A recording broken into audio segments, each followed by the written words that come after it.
کاشانۂ بصیرت ایک ایسا یوٹیوب چینل جس پر ہر قسم کی دینی کتب بالخصوص محروم بصارت افراد کے لیے آڈیو اور ویڈیو فارمیٹ میں دستیاب ہیں اور بالعموم تمام مسلمان برادران و خواہران کے لیے دستیاب ہیں۔ اس لیے آپ سے گزارش ہے کہ بیل آئیکن کو پریس کر کے ہمارے اس چینل کو ضرور سبسکرائب کیجیے تاکہ آئندہ آنے والی ہر کتاب آپ کو بر وقت ملتی رہے۔ کاشانۂ بصیرت۔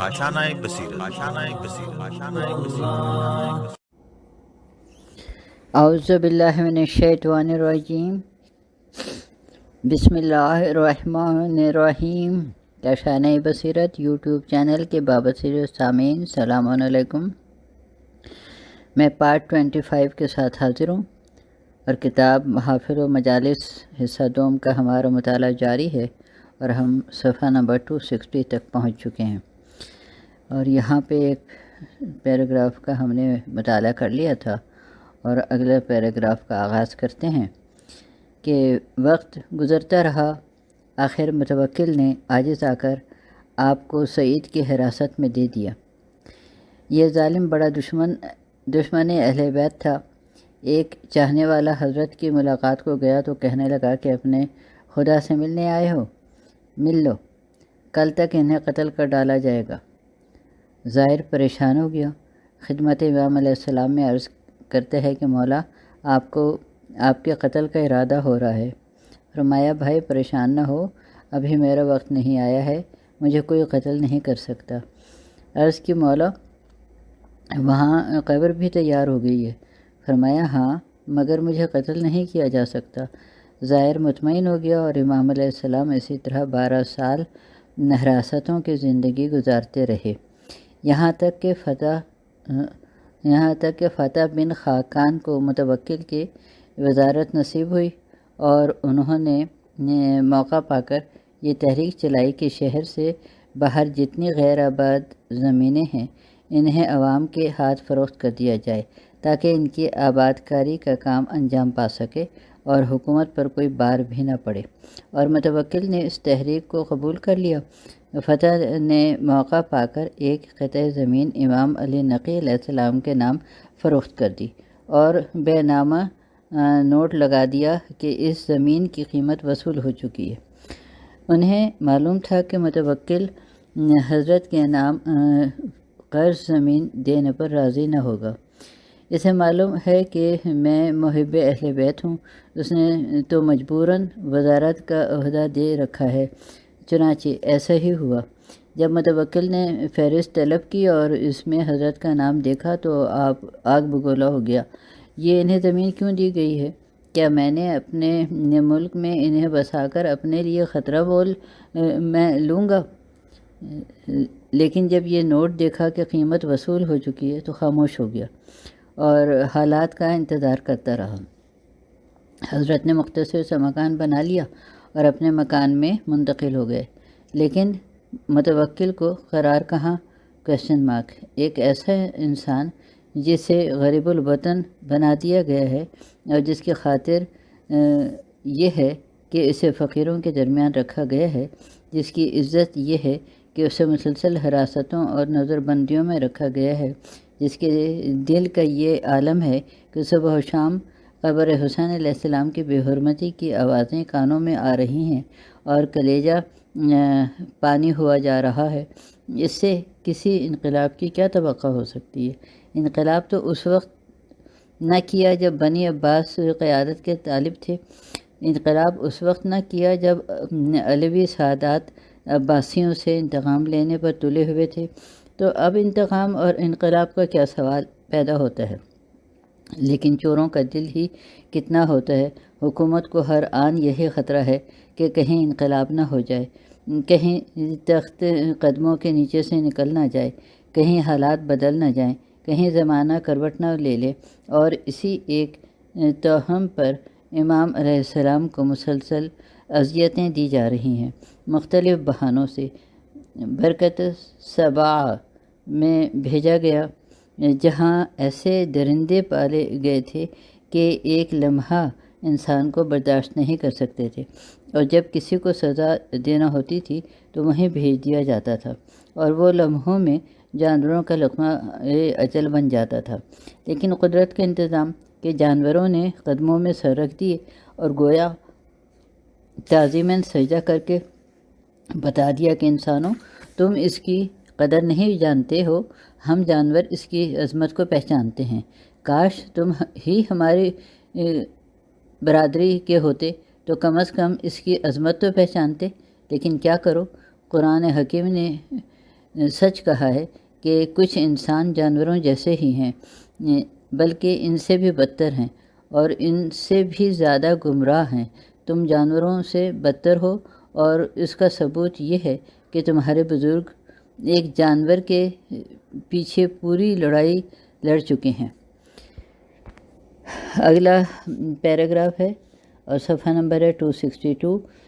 تم سے کسی خیر کی کیا توقع ہو سکتی ہے؟ تم نے مراتب کو نہیں پہچانا، ہم نے پہچان لیا اور احترام بھی کیا، لیکن افسوس کہ حکومت کو اب بھی ہوش نہ آیا، اور نئی ترکیب یہ اختیار کی گئی کہ جب بھی امام دربار میں آئیں تو کوئی پردہ نہ اٹھائے اور انہیں ذلیل کیا جائے۔ قدرت کا انتظام دیکھیے کہ جیسے ہی آپ تشریف لے آئے، ایک تیز ہوا چلی اور پردہ خود بخود اٹھ گیا۔ سامنے آئے تو خود بادشاہ تعظیم کے لیے کھڑا ہو گیا۔ غلاموں کو حکم دیا گیا تھا کہ جیسے ہی امام علیہ السلام آئیں انہیں قتل کرا دیا جائے، اور غلام تعظیم کے لیے اٹھ کھڑے ہوئے اور جھک کر سلام کیا۔ بادشاہ سخت متحیر ہوا، اور جب حضرت تشریف لے گئے تو غلاموں سے پوچھا کہ یہ تم نے کیا کیا؟ عرض کی جو آپ نے کیا وہی ہم نے کیا۔ یہ جیسے ہی دربار میں آئے ایسے محسوس ہوا کہ ان کے ہمراہ کوئی شمشیر بکف آ رہا ہے اور آواز دے رہا ہے کہ خبردار قدم آگے نہ بڑھانا، ورنہ کوئی ایک بھی زندہ نہ بچے گا۔ کیوں نہ ہو، صاحب ذوالفقار کا فرزند ہے، اس کا لوہا آسمان والوں نے مانا ہے، زمین والوں کا کیا ذکر ہے۔ اگلا پیراگراف، دربار میں تو ہیں امام علیہ السلام کی ایک نئی شکل یہ نکالی گئی کہ دور شراب کو عام کر دیا گیا۔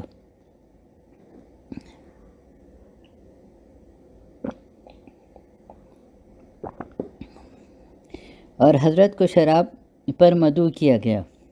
آپ نے فرمایا کہ ہم اہل بیت علیہ السلام شراب سے ذوق نہیں رکھتے۔ اس نے کہا اچھا رقص سے شوق فرمائیے۔ آپ نے فرمایا ہم محرمات اور منکرات سے الگ رہتے ہیں۔ صفحہ نمبر ہے 263۔ اس نے کہا شعر ہی سنائیے۔ فرمایا کہ میں شعر نہیں کہتا۔ اس نے کہا وہ تو آپ کو سنانا ہی پڑیں گے۔ مجبوراً آپ نے مولائے کائنات کے چند اشعار سنائے جن کا مضمون یہ تھا، وہ لوگ کہاں ہیں جن کے ارادوں پر جن کے دروازوں پر ریشمی پردے پڑے رہتے ہیں، جن کے سروں پر تاج رہا کرتے تھے، ان کے چہروں کی رونق کہاں گئی، ان کی آرائش و زیبائش کیا ہو گئی۔ قضا و قدر نے انہیں تخت سے کھینچ کر زمین کے اندر پہنچا دیا، عیش و آرام رنج و غم میں بدل گیا، کیڑے ان کے جسم کو کھا رہے ہیں، بدترین منزل میں ان کا قیام ہے، اور کسی کو ملنے تک کی اجازت نہیں ہے۔ یہ سنت ہے کہ متوکل بے ہوش ہو گیا، چیخ مار مار کر رونے لگا اور تمام جام و ساغر کو توڑ کر پھینک دیا۔ حضرت کو باعزت طریقے سے رخصت کر دیا، اور منتقل اعمال اور قدرت نے آواز دی دیکھا ہمارا انتظام، ہم جسے عزت دینا چاہتے ہیں اسے کوئی ذلیل نہیں کر سکتا، کہ ہم تمہارے ہی دربار میں انقلاب نہ برپا کر دیں اور تمہارے ہی ہاتھوں تمہیں ذلیل نہ کر دیں۔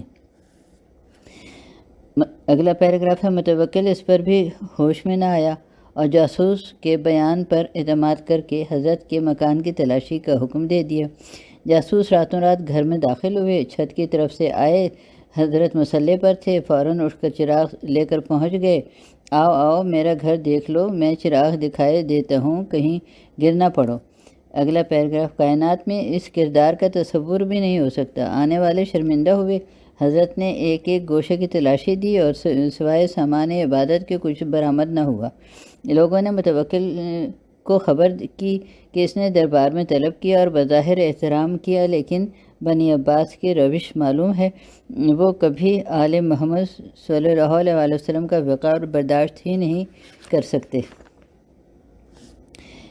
صفحہ نمبر 264۔ ان کے مظالم بنی امیہ سے بدتر ہیں۔ بنی امیہ نے زندگی میں مظالم ڈھائے تھے، بنی عباس نے قبروں میں مظالم ڈھائے ہیں، نشان قبر تک مٹانے کی کوشش کی ہے۔ خدا برا کرے اس تعصب کا کہ انسان صاحبان کمال کو زندہ بھی نہ رہنے دے اور مرنے کے بعد بھی قبروں پر ظلم ڈھائے، مگر واہ رے قدرت پروردگار، جب کسی ظلم کا ارادہ کیا گیا تو قدرت نے ظلم ہی کو اظہار فضیلت کا ذریعہ بنا دیا۔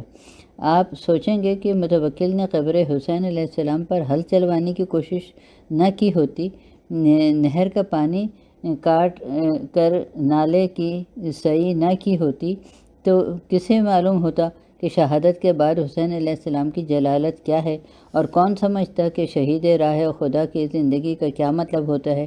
دنیا تو یہی سمجھتی کہ حسین علیہ السلام معاذ اللہ اس شخصیت کا نام ہے جس کو کربلا میں یزید سے شکست ہو گئی اور جو انتہائی غربت اور بے کسی کے ساتھ شہید ہو گئے، لیکن متوکل کے مظالم نے واضح کر دیا کہ حسین علیہ السلام کربلا میں کیا بے بس ہوئے کہ سینکڑوں سال گزرنے کے بعد بھی بے بس نہیں ہیں۔ حکومت کا سارا زور صرف ہو رہا ہے، لیکن امامت اپنے روحانی اقتدار سے حکومت کا زور روکے ہوئے ہے۔ اب تو اندازہ ہوا کہ روحانیت کا اقتدار کیا ہوتا ہے اور روحانیت مادیت کا زور کس طرح دبا دیا کرتی ہے۔ دیکھو، یاد رکھو، حسین علیہ السلام مشیت الہی سے مجبور نہ ہوتے تو کربلا کا تختہ بھی پلٹ گیا ہوتا، لیکن وہ مشیت کی بات تھی۔ آج مشیت یہی ہے کہ حسین علیہ السلام اپنا زور دکھلا دیں اور دنیا کو بتا دیں کہ شہید راہ خدا مرنے کے بعد بھی اس قدر زندہ ہوتا ہے، تو زندگی میں کیسی زندگی ہوگی اس کا اندازہ کون کر سکے گا۔ سلاطین وقت نے اپنا سارا زور ختم کر دیا، لیکن نہ امامت کو مرعوب کر سکے، نہ امامت کے وقار میں کوئی کمی پیدا کر سکے۔ آخری حوصلہ باقی رہ گیا تھا، ایک دن اسے بھی آزما لیا۔ جب دیکھا کہ کسی طرح امام قابو میں نہیں آ رہے ہیں تو یہ خیال پیدا ہوا کہ شاید انہیں ہمارے اقتدار کا اندازہ نہیں ہے۔ اگر اقتدار کا اندازہ ہو جائے تو خود بخود سر جھکا دیں گے۔ چنانچہ حکم عام دے دیا گیا کہ ساری فوج ایک میدان میں اکٹھا ہو اور ایک اونچا سا ٹیلہ بنایا جائے جہاں سرکار جہاں پناہ جا کر اپنی فوج کا جائزہ لیں گے۔ ٹیلہ تیار ہوا، فوج اکٹھا ہوئی، 90,000 افراد صحرا میں مسلح بکھرے ہوئے اور بادشاہ امام علی نقی علیہ السلام کو لے کر بلندی پر جانا تھا۔ بادشاہ کو امام علی نقی علیہ السلام کو لے کر بلندی پر جانا تھا۔ فرزند رسول صلی اللہ علیہ وسلم، چلیے آج آپ کو شہر کا منظر دکھایا جائے۔ امام علیہ السلام نے کسی بات کا انکار نہیں کیا اور ہر انکار کے خلاف مصلحت سمجھتے رہے، اس لیے بھی کہ انکار سے اذیت کا نیا بہانہ مل جائے گا، اور اس لیے بھی کہ یہی مواقع اپنے فضائل و کمالات کے اظہار کے ہوتے ہیں۔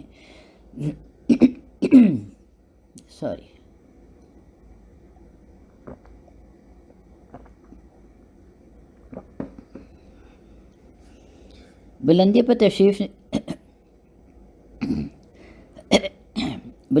تشریف لے گئے بادشاہ نے فوج پر ایک نگاہ کی اور کہنے لگا کہ آپ میرا اقتدار دیکھ رہے ہیں، میری فوج کا کیا عالم ہے اور میرا لشکر کہاں تک پھیلا ہوا ہے۔ ان حالات کو دیکھنے کے بعد آپ اپنے انجام کے بارے میں نہیں سوچتے اور برابر حکومت سے مقابلے پر آمادہ رہتے ہیں۔ آپ نے فرمایا کہ میں تیرا اقتدار دیکھ چکا ہوں، اب ذرا آسمان کی طرف نظر اٹھا۔ اب جو اس نے نظر اٹھائی تو کیا دیکھا کہ زمین سے آسمان تک فوج ہی فوج نظر آ رہی ہے اور ہر طرف لشکر ہی لشکر دکھائی دے رہا ہے۔ آپ نے فرمایا وہ تیرا لشکر تھا، یہ میرا اقتدار ہے۔ یہ سننا تھا کہ بادشاہ کے بے ہوش ہو کر گر پڑا۔ تھوڑی دیر کے بعد جب ہوش آیا تو حضرت نے فرمایا کہ اس قدر پریشان کیوں ہے؟ میں تو تیری فوج دیکھ کر پریشان نہیں ہوا، تو میری فوج دیکھ کر اس قدر پریشان کیوں ہو گیا؟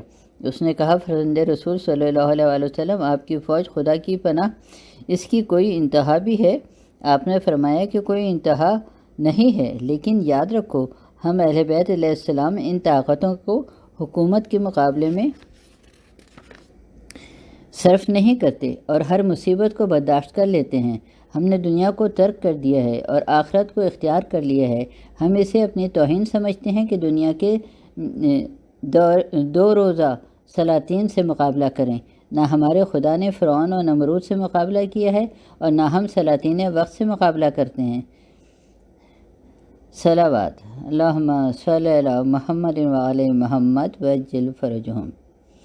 یہ ہے اگلا پیراگراف، یہ ہے اقتدار امامت، اور یہ ہے کہ دار امامت۔ کسی اور کو یہ اقتدار مل گیا ہوتا تو ساری دنیا کو فنا کر چکا ہوتا اور روئے زمین پر کوئی ایک دشمن زندہ نہ رہتا۔ یہ آل محمد صلی اللہ علیہ وسلم کا کردار تھا کہ اتنا عظیم اقتدار رکھنے کے بعد بھی اسے کبھی اپنی ذات کے لیے استعمال نہیں کیا اور ہمیشہ خدا کی طاقت کو خدا کے لیے استعمال کرتے رہے۔ انہوں نے سنگریزوں کو نطق دیا تو تسبیح پروردگار کے لیے، جانوروں کو گویائی دی تو شہادت رسالت کے لیے، چاند کے ٹکڑے کیے تو عظمت پروردگار کے لیے، اور مغرب سے سورج بھی پلٹایا تو سجدہ الہی کے لیے۔ اپنی ذات کے لیے کبھی کسی طاقت کو استعمال نہیں کیا۔ اپنی ذات کے لیے طاقت کو استعمال کرتے تو سلاطین کے ہاتھوں گرفتار نہ رہتے، اپنے گھر میں نظر بند نہ رہتے، حراستوں کی زندگی نہ گزارتے، قبروں کا نشان نہ مٹایا جاتا، بچوں کو بھوکا پیاسا نہ رکھا جاتا، گلے میں رسی نہ پڑتی، پہلو پر دروازہ نہ گرتا، محسن کی شہادت نہ ہوتی۔ یہ سب اس لیے تھا کہ انہوں نے اپنی طاقت کو اپنی ذات کے لیے استعمال نہیں کیا، پہاڑ ٹوٹ پڑے بددعا بھی نہیں کی، مصائب کا سلسلہ قائم رہا آہ نہیں کی، گلا کٹ گیا بخشش امت کے علاوہ کوئی دعا نہیں کی۔ کہاں دنیا میں ملیں گے ایسے صاحبان کردار اور کہاں نظر آئیں گے ایسے بندگان پروردگار؟ امام علی نقی علیہ السلام کا تذکرہ تھا تو انہی کے تذکرے پر بیان کو تمام کر دینا چاہتا ہوں۔ وہ دور محسن، وہ سلسلہ مصائب اور وہ انبوہ مصائب، وہ طوفان شدائد کہ جد مظلوم کی زیارت پر پابندی عائد ہے، زائرین کو قتل کیا جا رہا ہے، ہاتھ کاٹے جا رہے ہیں، بچے ذبح کیے جا رہے ہیں اور شائقین زیارت قبر مظلوم کی زیارت کو جا رہے ہیں۔ وہ دن بھی آیا جب متوکل کا قتل واقع ہوا اور اس کے بعد منتصر نے زیارت سے پابندی ہٹائی، مظلومیت رنگ لائی، قبر مظلوم آباد ہوئی، زائرین جانے لگے۔ امام علیہ السلام کے دل کو قدر سکون ملا، لیکن وہ فرزند کیا کرے جو مشیت کے ہاتھوں اس قدر مجبور ہے کہ اف تک نہیں کر سکتا۔ کیسے کیسے مظالم آپ تصور کر سکتے ہیں؟ حکم عام ہے کہ جو زیارت کے لیے جائے اس سے ایک مخصوص رقم وصول کی جائے۔ ضعیف عورتیں فاقے کرتی ہیں، رقم جمع کرتی ہیں اور آ کر کہتی ہیں یہ حکومت کا ٹیکس حاضر ہے، میں اپنے مولا کی زیارت کے لیے جا رہی ہوں۔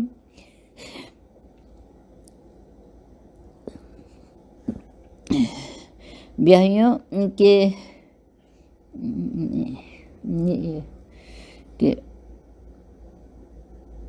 سپاہیوں نے سوال کیا یہ رقم کہاں سے آئی؟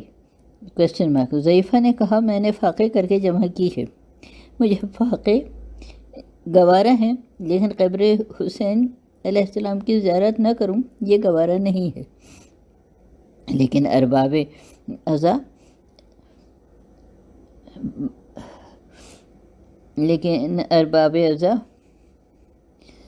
یہ چاہنے والی کو قبر حسین کا اتنا اشتیاق ہے کاش کوئی اس بہن سے پوچھتا جو بھائی کی لاش کو صحرا میں چھوڑ کر جا رہی تھی، اور اتنی مہلت نہیں تھی کہ ماں جائے کی قبر بنا سکتی۔ تڑپ کر فریاد کر رہی تھی، نانا آپ کی نماز جنازہ ملائکہ نے پڑھائی، آپ کی نماز جنازہ ملائکہ نے پڑھی تھی، اور یہ آپ ہی کا حسین علیہ السلام ہے جن کا لاشا جلتی ریتی پر پڑا ہوا ہے اور کوئی دفن کرنے والا نہیں ہے۔ نانا یہ آپ ہی کی زینب ہے جس کے بازوؤں میں رسیاں بندھی ہوئی ہیں اور جس کا کوفہ و شام سے لے جایا جا رہا ہے، اور پھر لاش برادر سے خطاب کر کے کہہ رہی تھی، بھیا گواہ رہیے گا کہ میں مجبور ہو کر جا رہی ہوں، اور ورنہ آپ اختیار ہوتا تو ہرگز آپ کو صحرا میں چھوڑ کر نہ جاتی۔ اور ارباب اعضاء، مصائب کا یہ سلسلہ تمام ہوا، لیکن کس طرح تمام ہوا کہ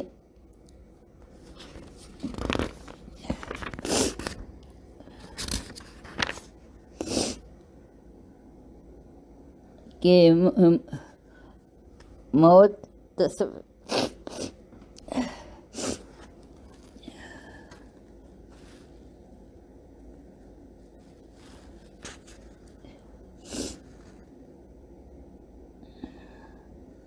معتذر باللہ نے امام علی نقی علیہ السلام کو موقع پا کر زہر دلوا دیا، اور زہرا سلام اللہ علیہ کا یہ لال 3 رجب 254 ہجری کو اپنی جدہ ماجدہ کی خدمت میں پہنچ گیا، اور عجب نہیں کہ جا کر عرض کیا ہو، جدہ ماجدہ کل آپ نے اپنے لال کو زہر وغا سے تڑپتے دیکھا تھا، آج پھر اپنے ایک فرزند کو زہر وغا کا شہید دیکھ لیجئے۔ جدہ ماجدہ آپ کی پوری ذریت زہر وغا سے شہید کر دی گئی، اور آپ کا خاندان یوں ہی تباہ کر دیا گیا، آپ کے بچوں کو زندہ دیواروں میں چنا گیا، آپ کے فرزندوں کے خون سے گارا بنوایا گیا، آپ کے حسین علیہ السلام کی قبر پر ہل چلوانے کی کوشش کی گئی، آپ کے لال کی قبر پر نہر کاٹ کر لائی گئی، لیکن پانی شرما کر دور ٹھہر گیا۔ جس کے بچوں کو 3 دن پانی نہ ملا ہو، اس کی قبر تک میں کس طرح جاؤں گا۔ اگلا پیراگراف کہ عزادارو، امام حسین علیہ السلام کا انتقال ہوا۔ عزادارو، امام علیہ السلام کا انتقال ہوا، امام حسن عسکری علیہ السلام موجود تھے۔ باپ کی تجہیز و تکفین کا فرض انجام دیا، غسل دیا، کفن پہنایا، اپنے کاندھوں پر جنازہ اٹھایا اور اہتمام سے باپ کو دفن کر دیا۔ مگر ہائے حسین میں مظلوم کون تھا جو یہ سارے انتظامات کرتا؟ ایک بیٹا تھا جس کے ہاتھوں میں ہتھکڑیاں، پیروں میں بیڑیاں اور گلے میں طوق خاردار۔ رونے والوں، روایت میں ملتا ہے کہ باپ کا انتقال ہوا تو امام حسن عسکری نے فرط گریہ سے گریبان چاک کر ڈالا۔ کسی نے کہا، فرزند رسول صلی اللہ علیہ وسلم، آپ کو تو صبر کرنا چاہیے۔ فرمایا، یہ غم اس لائق ہے کہ میں گریبان کو چاک کر ڈالا جائے۔ ہاں ارباب اعضاء، جس کا بیٹا زندہ ہوتا ہے، جس کا اولاد زندہ ہوتی ہے، اس کا غم یوں ہی منایا جاتا ہے۔ مگر ہائے حسین غریب، کس کی آنکھ میں آنسو آ جائے، کسی کی آنکھ میں آنسو آ جائے تو اشقیاء نوک نیزہ سے اذیت دیں، اور کوئی رونے کا ارادہ کرے تو تازیانے مارے جائیں۔ گریبان کون چاک کرے؟ ایک سکینہ ہے کہ تو اس کا کرتا پہلے سے پھٹا ہوا ہے، ایک بچی ہے تو اس کے دامن میں آگ لگی ہوئی ہے، اس کا دل فریاد کر رہا ہے، ارے میرے بابا، اب تو چچا بھی نہیں ہیں، میرے دامن کی آگ کون بجھائے گا؟ کون جانے سکینہ پر کیا گزری، اور کون جانے کہ بچی کی فریاد کو سن کر باپ پر کیا گزری۔ یہ دل کہتا ہے، یہ لاش تڑپی ہوگی، آواز آئی ہوگی، سکینہ اب میری اب سکینہ اب صبر کرو بیٹی، اب چچا کو یاد نہ کرو، چچا فرات کے کنارے سو گیا، اب چچا واپس نہ آئیں گے میری لال، انا للہ و انا الیہ راجعون۔